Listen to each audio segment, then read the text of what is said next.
Bonjour, que Dieu vous bénisse tous au nom de notre Seigneur Sauveur Jésus-Christ.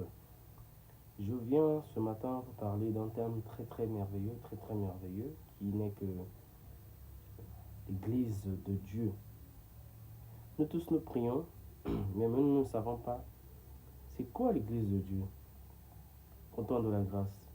L'Église de Dieu au temps de la grâce est constituée spécialement des chrétiens, des croyants nés de nouveau de l'Esprit de Dieu, dont le chef est le Christ. L'Église de Dieu, en ce temps, est constituée que des gens nés de nouveau de l'Esprit de Dieu.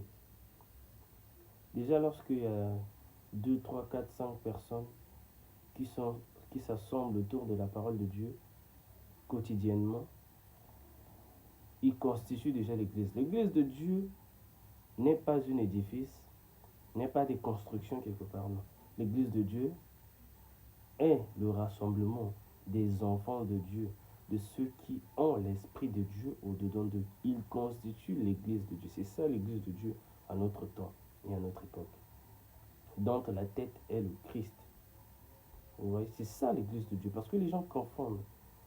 Que l'Église de Dieu, ils pensent que ce sont des grandes constructions. On a écrit, non. L'Église de Dieu, c'est les enfants de Dieu. Parce que Dieu demeure en ses enfants. Vous voyez, c'est ça l'Église de Dieu que vous devez retenir dès maintenant. Bien. Nous allons développer 3 points dans cet enseignement qui est l'Église de Dieu. Nous allons développer 3 points. Il y a 3 points qui se dégagent. Il y a la prière, la dîme et la communion fraternelle. Le premier point, nous parlerons d'abord de la prière. Qu'est-ce que c'est que la prière? La prière est un moyen par lequel un enfant communique avec Dieu. L'enfant de Dieu communique avec son Père. La créature communique avec son Père. Mais il y a deux moyens de la prière. Lorsque c'est la révélation, c'est la prière d'entre Dieu. C'est Dieu qui communique directement avec son enfant pour lui faire parvenir des informations. Mais lorsque c'est nous qui communiquons direct avec Dieu, c'est à travers la prière. Nous lui parlons, nous lui disons ce que nous avons sur le cœur. Nous lui rendons grâce de toutes choses à travers la prière. Bien. Et il y a des choses que nous devons prendre en compte aujourd'hui. Les chrétiens, les croyants, les créatures de Dieu, vous ne venez en prière que lorsque vous êtes dans le besoin. Vous ne priez Dieu que lorsque vous avez des situations qui vous accablent.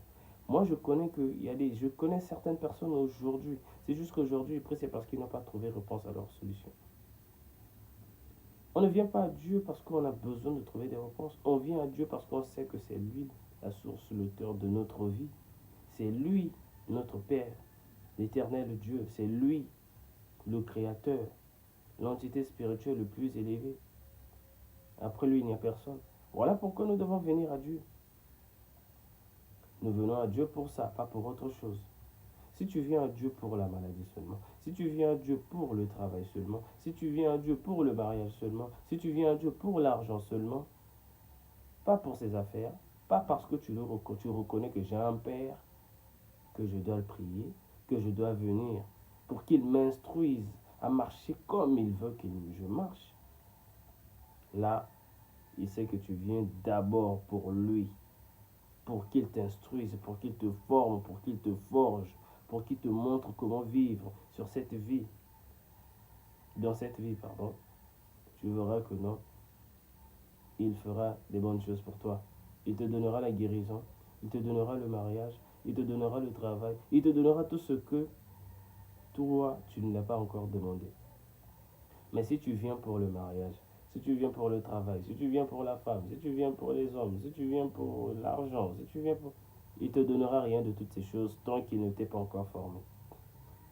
Moi, je connais des gens, ils sont malades, ils demeurent dans l'église, mais avant d'être malades, ils ne venaient pas à l'église. Avant d'être malades, ils ne priaient pas. Mais Dieu connaît tout, Dieu connaît nos cœurs mieux que nous-mêmes. Voilà pourquoi il nous oriente. Si tu es réellement son fils là, si tu es réellement sa fille, si tu viens à l'église pour ces choses, il ne t'exaucera pas. Il y en a beaucoup, vous pouvez témoigner, il y en a beaucoup dans les églises. Aujourd'hui, on prie pour ce cas. Demain, ça semble s'améliorer, ça chute. Ça semble s'améliorer, ça chute. Dieu avant de donner des bonnes choses à son enfant. Si lui-même il a dit dans sa parole, vous mauvais que vous êtes, vous savez donner de bonnes choses à vos enfants. Mais à plus forte raison que lui qui est bon, il te donnera-t-il quelque chose de mal? Non.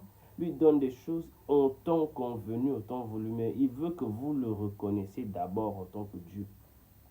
Il connaît le cœur de l'homme. L'homme, quand il vient pour chercher de l'argent, s'il en trouve, il s'en va. Il ne gère plus celui qui le lui a donné.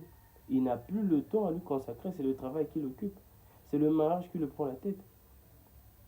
La santé, il a trouvé guérison, c'est lui le premier. On le voit maintenant dans les boîtes, en train de célébrer, en train de faire tout ceci, mais il n'a plus le temps pour Dieu. Il a dit, bon tiens, Dieu m'a déjà guéri, voilà. J'en ai vécu.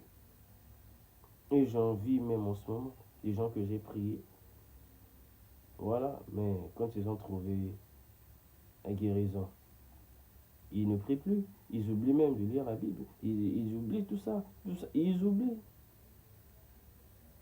Voilà. Voilà. Dieu, il montre pour dire voilà.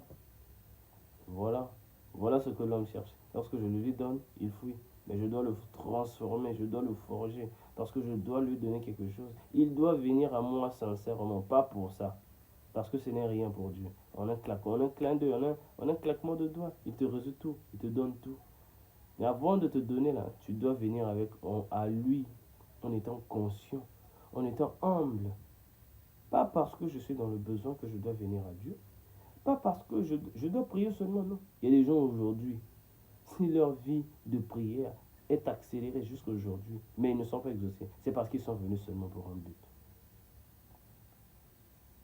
Parce qu'ils se sont dit, Dieu va me guérir de cette maladie. Mais après, bon, Dieu connaît la suite. Nous ne connaissons pas le futur, mais Dieu connaît le futur.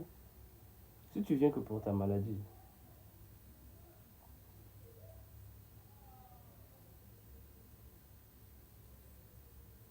quand Dieu va te guérir de cette maladie, tu fuis. Il connaît. Mais viens avec lui, viens à lui seulement pour la prière, parce que tu reconnais des choses, tu reconnais qu'il est le Père, tu reconnais qu'il est ton Créateur, qui n'abandonne jamais ses enfants. Il a juré dans sa parole. Écoutez-moi, laissez-moi vous dire quelque chose. Dieu pour lui, les légères afflictions nationales, ce ne sont rien. C'est un rien. Il veut tout simplement que nous l'aimons. Nous l'aimons sincèrement. Si tu l'aimes sincèrement, tu ne viendras pas parce que tu es infirme à l'église, tu ne viendras pas parce que tu en manques. L'état physique, là, quand nous sommes malades, c'est le reflet de l'état spirituel. Viens pour que ton état spirituel s'améliore. Il n'y a que la parole qui change. Quand la parole te pénètre, là, tu reçois la guérison. Ce n'est pas parce que le pasteur dit reçois la guérison au nom de Jésus-Christ. Si ton cœur, si tu viens pour ça, même si Dieu au nom de Jésus-Christ, si Dieu ne veut pas, tu ne recevras pas. Parce que Dieu connaît ton cœur. Dieu connaît les actions que tu feras après avoir reçu la guérison.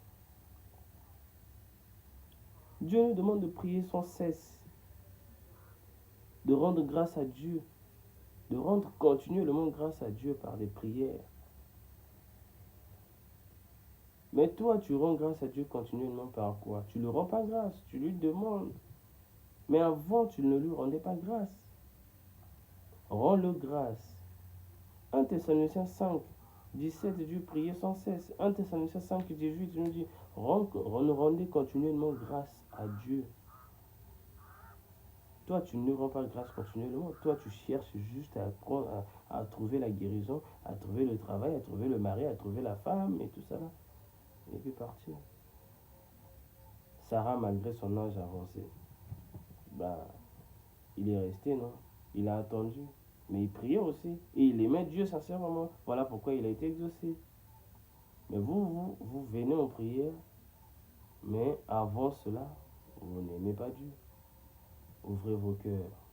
Ouvrez vos cœurs. Dieu va vous exaucer. Venez à lui comme des fils, comme des filles dignes qu'il aime. Il vous exaucera. Et il vous forgera, il vous formera, il vous transformera. Après, il vous donnera tout ce que vous voulez. L'or et l'argent l'appartiennent. Tout sur terre, c'est à lui. Je vous le dis, mes bien-aimés.